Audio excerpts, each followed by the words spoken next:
Merci pour votre fidélité d'écoute à Nana FM, vous qui nous suivez sur la 95.5, le www.nanafm.tg ou encore sur le bouquet Canal Plus numéro 575.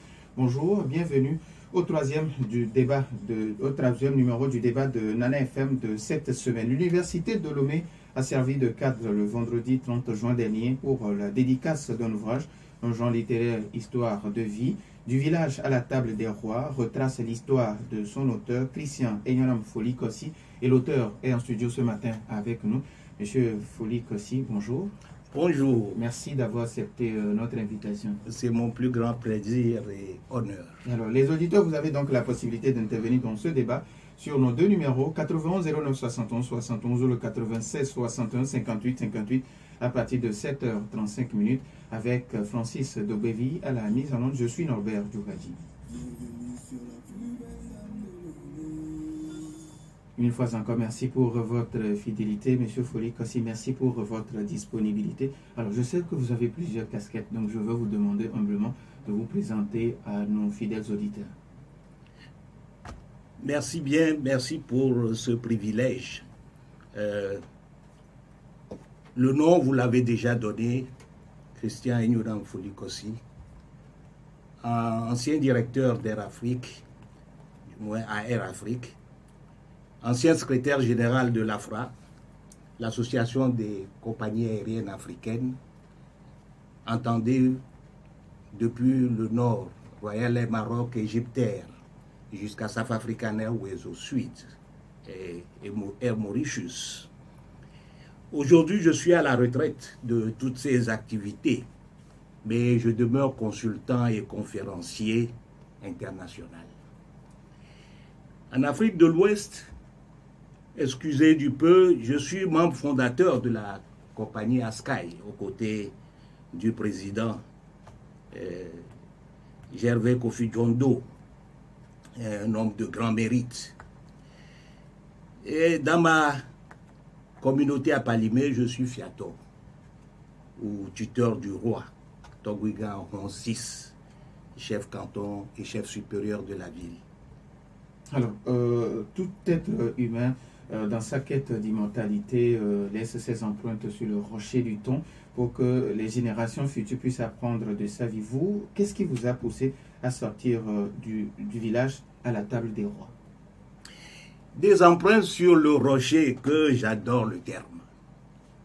À Paris, les éditions Harmattan ont publié le livre dans la collection Graveurs de mémoire. Par le concours du hasard et de la nécessité, j'ai rencontré sur mon parcours professionnel plusieurs sommités du continent africain, dont les présidents Félix Houphouët-Boigny, Gnassingbé Adema, Faure Gnassingbé, J.J. Rawlings, Robert Mugabe, le guide Muammar Kadhafi, pour ne citer que, sans compter le général Robert Gueye, dont j'ai été l'ami personnel et le conseiller spécial en Côte d'Ivoire. Comment ai-je pu faire tout ce chemin? Quel a été mon vécu auprès de ces icônes? Et j'ai tenu à compter cette odyssée pour l'instruction des jeunes. Alors, à quel moment vous vous êtes rendu compte que, bon, il faut que je puisse laisser quelques pages pour la jeunesse, et puis, quel enseignement les lecteurs sont censés tirer de l'ouvrage? Vous savez, aujourd'hui, pris par le vertige des révolutions technologiques constantes de l'actualité, nous oublions un peu souvent comment nous vivions naguère. La communication était par exemple épistolaire, des lettres par la poste et non des messages électroniques par WhatsApp. J'ai revisité ces époques. Ensuite, les luttes de nos enfances pour l'indépendance se sont évanouies dans l'oubli, je les rappelle. Puis l'histoire récente des Sankara, des J.J. Rawlings, du coup d'État en Côte d'Ivoire, de la transition démocratique au Togo. J'ai souvent été un témoin de première loge. Je raconte donc et analyse tous ces temps forts de l'histoire contemporaine pour édifier les jeunes et les moins jeunes. Alors, aujourd'hui, quel regard vous portez sur cette jeunesse-là qui vous suit? Grande question. Voyez-vous, tous les âges ont leur héros, leur génie créateur et leur mode de fonctionnement. Prenons garde à ne jamais vouloir envahir l'âge actuel de ce en quoi nous croyions hier. Et si on les laissait faire, pour trouver eux-mêmes chaussures à leurs pieds? Certes, ils ne savent plus écrire comme nos maîtres d'école avec des pleins et des déliés. Leur orthographe nous apostrophe. Leur français laisse à désirer. Mais ils manipulent l'électronique et l'Internet avec une dextérité inédite et inouïe. Alors, que voulons-nous? Nous devons nous contenter de nous tenir sur les bancs comme des coachs avisés pour prodiguer des conseils, mais les laisser jouer comme ils l'entendent pour coller à leur temps. Alors, certaines fatalistes pensent que l'horizon paraît plus sombre quand on parle aujourd'hui de la jeunesse. Est-ce que vous également vous situez dans cette logique et comment pallier aujourd'hui à ce problème que rencontre la jeunesse? Ne vous en déplaise, ce jugement sans relativité relève d'un manque de sens de l'historicité. Le propre des horizons, c'est qu'ils reculent au fur et à mesure que vous avancez en leur direction. Ceux qui sont jeunes vont vite devant nous. Ils voient sans doute d'autres horizons que nous ne percevons plus en raison de l'âge et de notre mobilité réduite. Contentons-nous de bien les former et de leur créer les conditions favorables idoines pour l'expression de leur génie, puis laissons-les avancer avec leur propre boussole. Alors, lors de la dédicace, vous avez dit, je cite, « Quiconque ne cherche pas gros récoltera des miettes ». Fin de citation. Qu'est-ce que vous insinuez?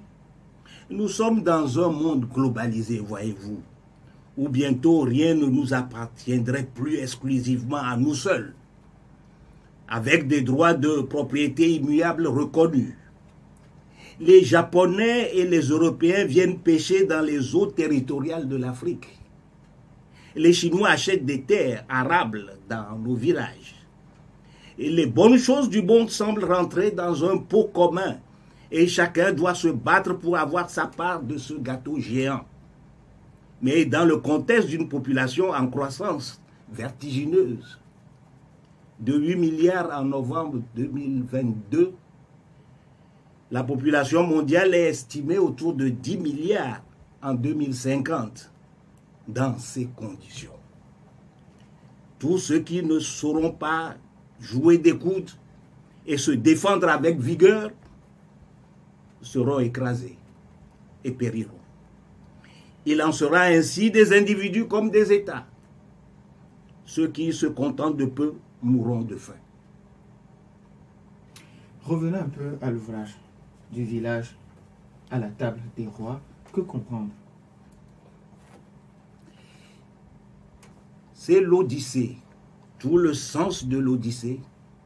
Comment peut-on naître dans un village sans rang social, sans fortune particulière, et j'allais dire sans soutien politique, et faire ce parcours? Alors, c'est un peu comme le cinéaste, nous filmons la chose, depuis le début, du commencement, jusqu'à la fin. Voilà le sens du village à la table des rois. Et je m'en vais vous dire que l'inspiration m'est venue par quelques questionnements de mes enfants. Le plus jeune m'a dit un jour, papa, il va falloir quand même que tu nous expliques comment on peut partir de là-bas, dans le pays reculé qui est le nôtre, et arriver à tutoyer les sommités. La question m'a interpellé, je me suis dit, il faut quand même que je réponde à ce jeune homme. J'ai donc revisité mon histoire et j'ai pensé qu'il fallait laisser ça en héritage, et à eux et à notre jeunesse tout entière. Alors, quand on parle du contenu pour ceux qui vont peut-être acheter le livre à la fin de l'émission. Alors, qu'est-ce que vous mettez dedans? Parce que moi, j'y étais à la dédicace, j'ai vu comment les grands hommes, quand je vois Maître Kokouko Figo, j'ai vu le maire Winnie Dobache, où il y a des parties qui sont dédiées à ces personnalités. Que comprendre du contenu? Oh, qu'est-ce qu'il faut comprendre? Nous avons été témoins de l'histoire dans beaucoup de pays, à la faveur du métier que j'ai pratiqué, mais quelquefois d'une volonté d'action. Alors, dans le contexte togolais, pour les gens que vous citez, j'ai été témoin de la conférence nationale et des suites de la conférence nationale. J'ai même été acteur indirect. Et donc, nous avons des choses à compter. Nous avons des choses à compter, nous avons des grands souvenirs ensemble à partager. Et effectivement, tous ceux que vous citez là et bien d'autres ont pu témoigner. Ce qu'il faut voir, c'est que je fais ici œuvre d'historien. Je rappelle le passé et à partir du passé, tracer un peu la route pour demain, pour nos enfants. Et voilà un peu la démarche que nous faisons dans le cadre de ce livre. Alors, avant de donner la possibilité à nos auditeurs, après 45 ans de séjour à l'étranger, vous avez finalement décidé de revenir servir votre communauté. Quel sera votre message pour ceux qui pensent que la retraite est seulement faite pour se reposer, profiter de la vie? Oui, la retraite, qu'est-ce que c'est? D'aucuns auraient dit, vieillir, c'est dans la tête. Mais la retraite ne doit pas sonner l'heure de se retirer de tout, se retirer de la vie, se retirer de toutes les activités. À la retraite, on change de registre et de rythme. Plus de travail harassant, régulier, stressant, sous la dictature du chronomètre et du maître. Mais vous devez demeurer actif et utile. Sinon, pour la société, vous êtes mort. Et de fait, vous mourrez plus vite que prévu. L'anglais dit « retired, but not tired ». À la retraite, mais non fatigué. Retraités, mais pas épuisés. Les retraités qui demeurent actifs font et feront des vieux yeux, des vieux os. Et si avec toute l'expérience accumulée, nous nous occupions un peu de nos populations, surtout des moins fortunés, dans le cadre de ce devoir de coaching de l'âge. Et il s'agit là de quelques œuvres qui vous suivront et vous sauveront le jour du jugement dernier. 91 09 71 61, encore le 96 61 58 58. Les auditeurs ont maintenant la possibilité sur ces deux numéros pour intervenir dans ce débat, mais après la courte pause.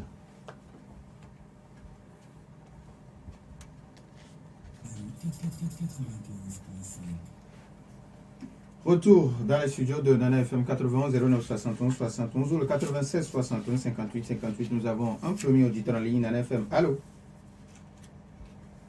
Allô? Oui, allô? Oui, bonjour. Bonjour. Pélé, comment allez-vous?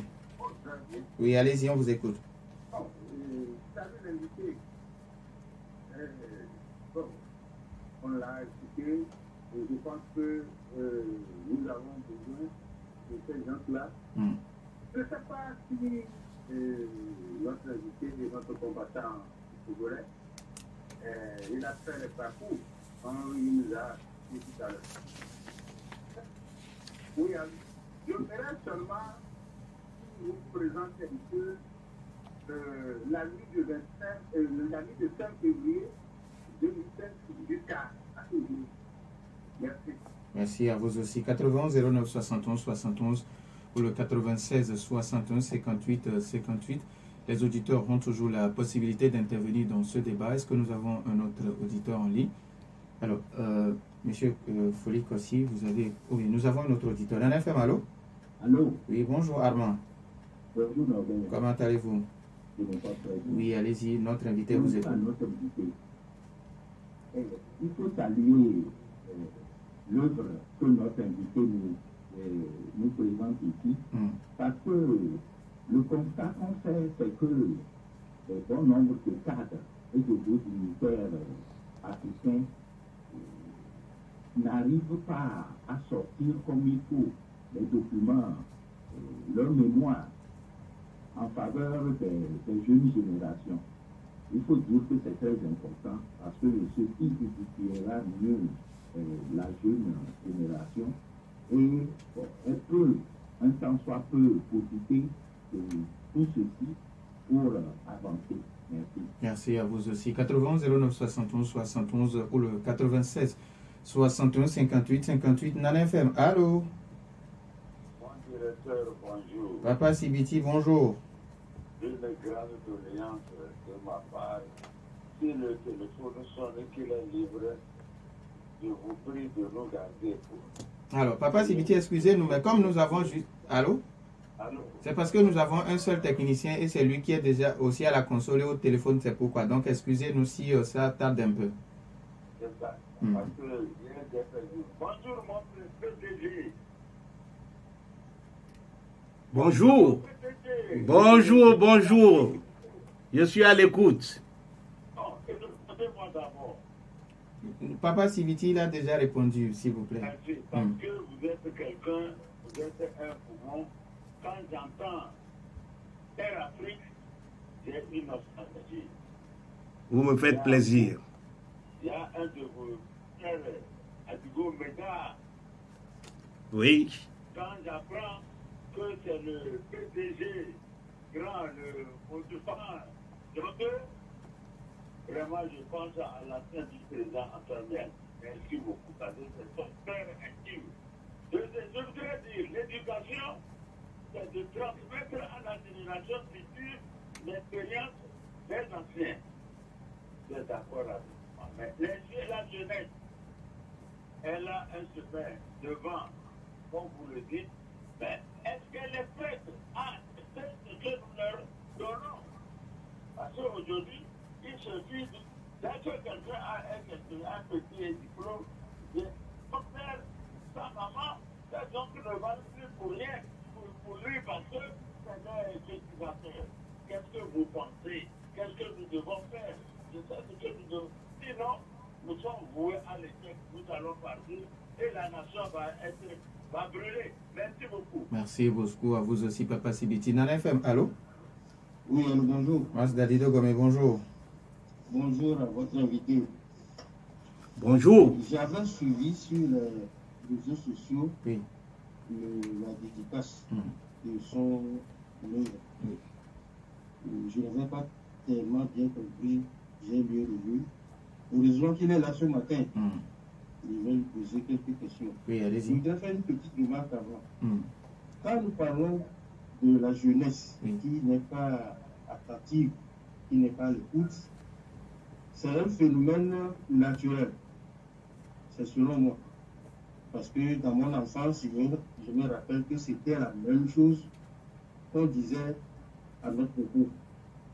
Que nous ne sommes pas attentifs, on ne suit pas ce que nos grands-pères et pères ont fait. Nous faisons selon leur tête. La question que nous devons lui poser, est-ce indispensable d'encourager nos enfants, tous nos enfants, à aller à la table des rois, ou parfois autour de cette table, c'est la compromission qui règne? Je ne sais pas si je me suis fait bien comprendre. Mais faut-il pas demander à nos enfants de chercher plutôt un parcours qui les libère de ces arcanes qui sont souvent nocifs? Merci, bonne journée. Merci et bonne journée à vous aussi. 80 09 71 71 ou le 96 61 58 58. Est-ce que nous avons un autre auditeur? Alors, monsieur Folikossi, avant que d'autres... Ou bien, nous avons un autre auditeur en FM. Allô? Alors, bonjour, Norbert. Oui, bonjour. C'est Briand. Monsieur Briand, bonjour. Bonjour. Oui, allez-y, on vous écoute. Je salue l'invité. Alors, je le remercie beaucoup pour ce qu'il a fait. c'est vraiment à féliciter. Retracer sa vie, ce n'est pas aidé. Maintenant, la question que je vais lui poser, eux, ils sont nos amis. Et à leur époque, au moins la méritocratie était de mise. Maintenant, aujourd'hui, vous méritez le peuple, mais il vous faut aussi d'autres contingents, soit sur le plan politique, et même au niveau de l'adhésion de certaines loges. Je veux que notre invité nous réponde franchement. Nous sommes déterminés, nous jeunes aujourd'hui, à aller loin.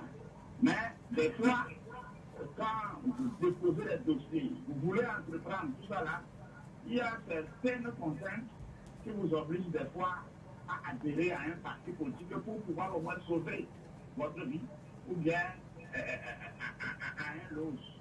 Bon, est-ce qu'il a des informations bien, des choses utiles à nous donner à ce niveau? Merci beaucoup à Brian. NFM, allô? Bonjour Robert. Monsieur Garo, bonjour. Bonjour à votre invité. Les félicitations. Moi, j'étais membre de l'affaire RFI. Oh, félicitations. Mais ce qui me fait plaisir, vous répatriez un petit politique. Merci, parce qu'on en a trop. Merci, bonne journée. Merci, bonne journée à vous aussi, monsieur Garo. NFM, allô? Allô? Oui, bonjour Michel. Oui, bonjour, monsieur Norbert. Oui, allez-y, on vous écoute. Bonjour à notre invité, papa. Et merci vraiment pour cette ouest de partager sa vie avec nous ou bien avec la nouvelle génération. Je voudrais vous poser une question. Oui. Dans l'ouvrage, qu'est-ce qu'on peut retenir exactement qui soit d'actualité pour la jeunesse?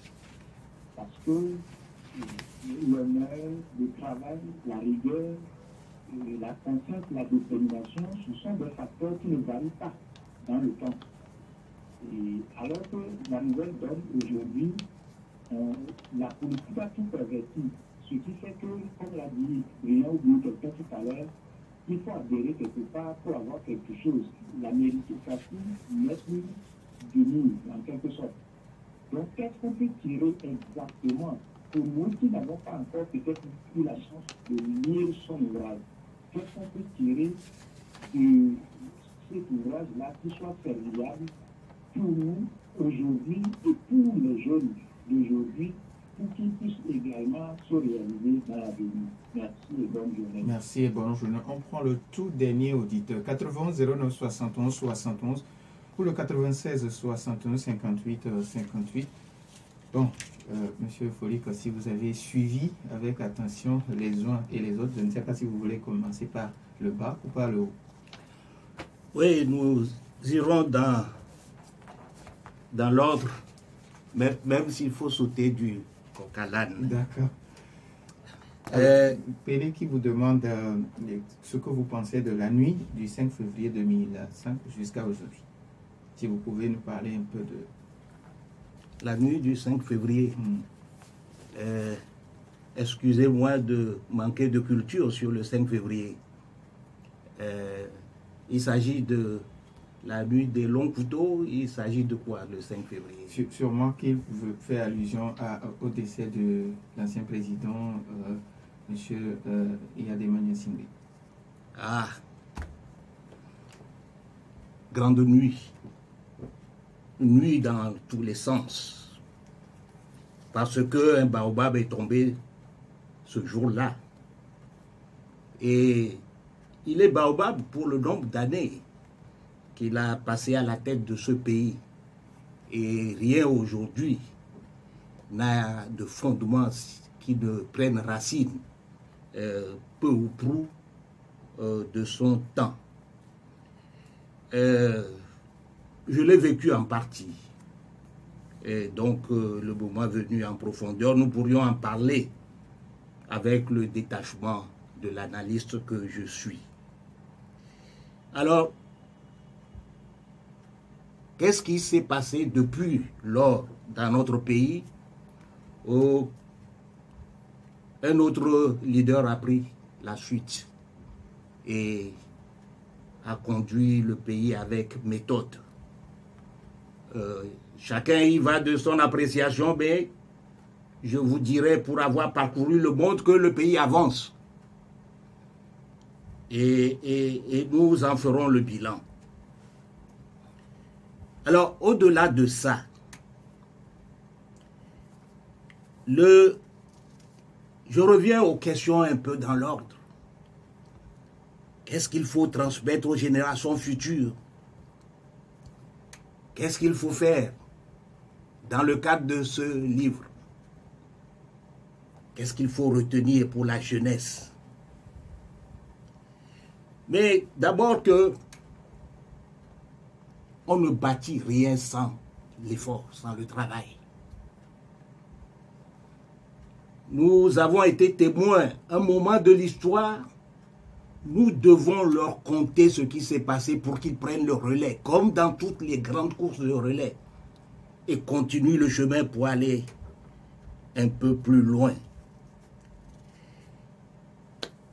Et est-ce indispensable d'encourager les jeunes à aller à la table des rois?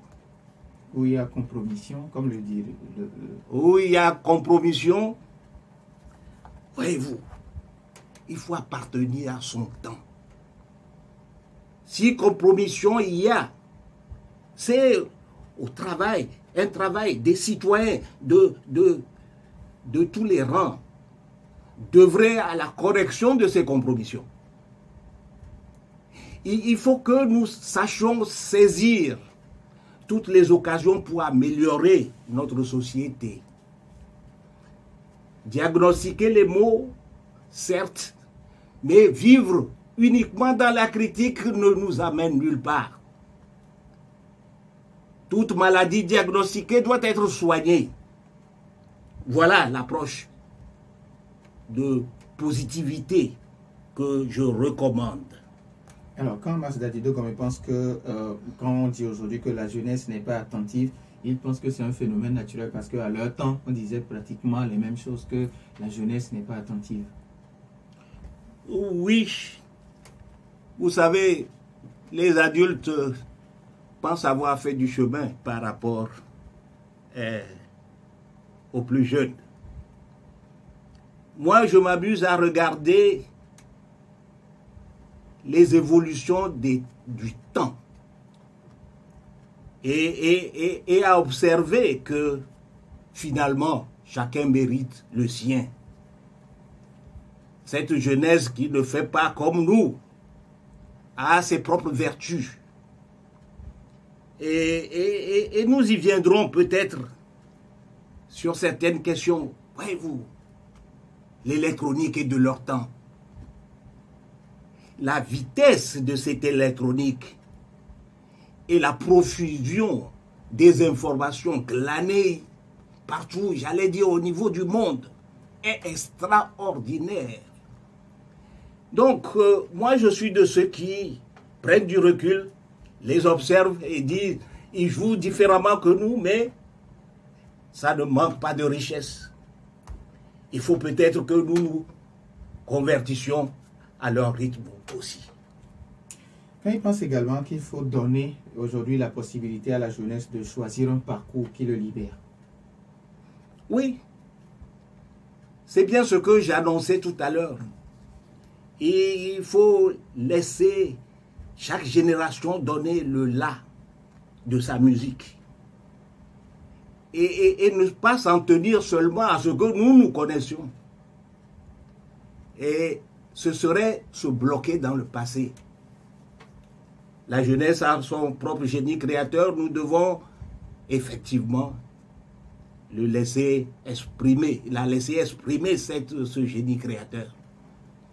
Voilà cela, comme dirait Béchi Ben Ahmed de Jeune Afrique, ce à quoi je crois. Brian qui vous demande, en votre temps, la méritocratie était là, mais aujourd'hui, ce n'est pas le cas. La jeunesse veut aller loin, mais il y a des contraintes. Vous répondez quoi? Et je dis qu'à travers le temps, la valeur s'impose toujours. Aucune société dans la durée n'exclut les valeurs. Alors, quand les choses sont un peu plus difficiles, il faut se battre davantage. Je ne pense pas qu'il ait été décrété que la méritocratie ne soit plus de mise. Non. Ceux qui n'iront pas dans le sens de la méritocratie périront. Et moi, je crois que les meilleurs continueront à marcher comme par le passé en recherchant plus de valeur. Monsieur Gado qui dit qu'il est très content de vous entendre parce que lui aussi il a travaillé à Air Afrique et il est content que vous n'ayez pas créé de parti politique mais que vous avez décidé de mettre vos connaissances au profit de votre communauté. Oh, qui me fait plaisir. Et il parle un peu comme les gens de mon pays, Air Afrique. Voyez-vous, la grande erreur de l'intelligentsia en Afrique, c'est de penser que le monde est unidimensionnel. Il y a le bon Dieu, le président de la République, et la République, et puis c'est terminé. Mais non, notre cosmos n'est pas structuré comme ça. Le cosmos n'est pas unidimensionnel, mais pluridimensionnel. Et j'ai l'habitude de dire que quand vous prenez les grands pays, c'est ceux qui ont reconnu cette multidimensionnalité de la société. Un philosophe comme Jean-Paul Sartre n'a pas besoin de l'Élysée pour exister, pour être brillant dans sa société. Et souvent même quand on l'invite, il n'en a pas le temps parce qu'il s'occupe de produire de la philosophie à l'intention de la société. Et un industriel comme Michelin, qui fabrique ses pneus radiales, n'a pas le temps pour aller aux réceptions de l'Élysée. Il a des projets économiques un peu partout, on le respecte comme tel. Et sur ce vecteur-là, on peut devenir grand. C'est cette multidimensionnalité que nous devons apprendre. Et c'est bien de ça qu'il s'agit. Donc, voyez-vous, ceux qui se mettent seulement sur la filière politique n'ont pas pris toute la dimension de l'être humain, de nos sociétés, et où on peut véritablement être grand, surtout les vecteurs que j'ai annoncés. Michel qui vous demande que retenir de l'ouvrage qui soit d'actualité pour la jeunesse. D'abord que seul le travail paye. Et il faut, j'utilisais une expression, il faut élever ses ambitions. Il faut se fixer des caps. Vous savez, dans l'entraînement des animaux qu'on cherche à apprivoiser dans les eaux, on commence par leur mettre la barre à leur niveau, ils sautent, et puis on relève la barre et ils sautent encore. Nous devons apprendre tout simplement à monter la barre progressivement pour la jeunesse et l'obliger à sauter et surtout, ne pas se contenter du peu, de la réussite, la petite réussite d'aujourd'hui. Non, le monde est globalisé, il faut raisonner au niveau du monde. Et ne plus se contenter d'être premier au village, mais se dire quand est-ce que je vais aux compétitions de l'Afrique. Et après l'Afrique, quand est-ce que j'affronte le monde. Parce que la possibilité existe aujourd'hui d'être grand au niveau du monde. Papa Sibiti qui parlait entre-temps de M. Adigo Médard et qui pense qu'aujourd'hui l'éducation c'est de transmettre les expériences des anciens, mais aujourd'hui la jeunesse n'est pas prête à apprendre. Alors quel conseil donner à cette jeunesse pour revenir à écouter les anciennes personnes? Et que mon ami m'excuse, mais je n'aime pas réfléchir négativement. Moi, je vois le potentiel de la jeunesse, je me dis plutôt, mais comment la former pour qu'elle cherche à aller plus loin que nous? La jeunesse qui n'écoute pas, est-ce que nous écoutons leurs vertus? Et si nous les formions un peu en fonction de leur talent? J'ai été très frappé quand j'ai envoyé mes enfants faire l'université aux États-Unis, que aux États-Unis, toutes les matières ont de la valeur. Et ce n'est pas hiérarchisé comme dans le temps, pour nous, qu'il y a des séries de grands seigneurs et des séries mineures. Non. Si vous aimez la chanson, vous ferez des diplômes en chanson. Si vous aimez la musique, vous ferez des diplômes en musique. Si vous aimez la philosophie, etc., la physique. Oui, et on peut devenir grand dans tous ces domaines. Alors aujourd'hui, moi, ce qui me frappe, c'est que les enfants, vous leur donnez un portable, ils pianotent, ils vous sortent des choses incroyables. Alors, et si on développait ces talents, cela donnerait d'autres dimensions à nos sociétés et nous ferait avancer dans leur monde, le monde du futur. Car il ne faut jamais se faire ce complexe de croire que le monde s'arrête à ce que nous sommes.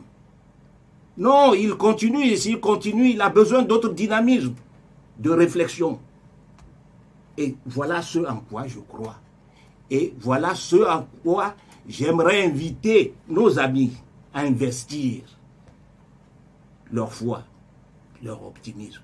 Alors, Monsieur Foli Kossi, il nous reste pratiquement 2 minutes pour la fin de cette émission. Si vous avez un message d'abord à l'endroit des anciens et un message à l'endroit de la jeunesse. D'abord, les anciens, je dirais simplement qu'il y a un temps pour aller aux Jeux Olympiques. Parce qu'en ce moment-là, on peut courir. Il y a un temps, il faut venir s'asseoir sur les bancs comme coach et laisser les enfants courir. Quant à la jeunesse, je dis qu'il faut apprendre à y croire, à se faire confiance. À dire que l'avenir nous appartient et le monde aussi. Il nous appartient, le monde, autant qu'à ceux qui sont dans les pays dits développés aujourd'hui. Si nous avons cette foi agissante, nous pouvons faire jeu égal avec eux et exister dans le monde en tant que société d'hommes et de femmes que le monde doit respecter. Alors, où est-ce que nous pouvons trouver l'ouvrage du village à la table des rois? D'abord, cet ouvrage est distribué par la librairie Bon Pasteur. Je les relais un peu en prenant quelques exemplaires moi-même. Donc, si vous voulez faire dans la proximité, je vous en trouverai. Mais l'endroit où tous nos auditeurs pourraient trouver le livre serait la librairie Bon Pasteur, celle qui est en face de, je crois, Ecobank ou au Grand Marché. Et l'auteur sera disposé à les dédicacer quand ils auront leur exemplaire et qu'ils nous feront signe. Nous disons merci à M. Christian Aignan Foli. Merci également à vous aussi, chers auditeurs, pour votre fidélité d'écoute à cette émission. Fin de ce débat mis en onde par Stan Teko. Je m'appelle Norbert Douadi. Bonne suite de nos programmes.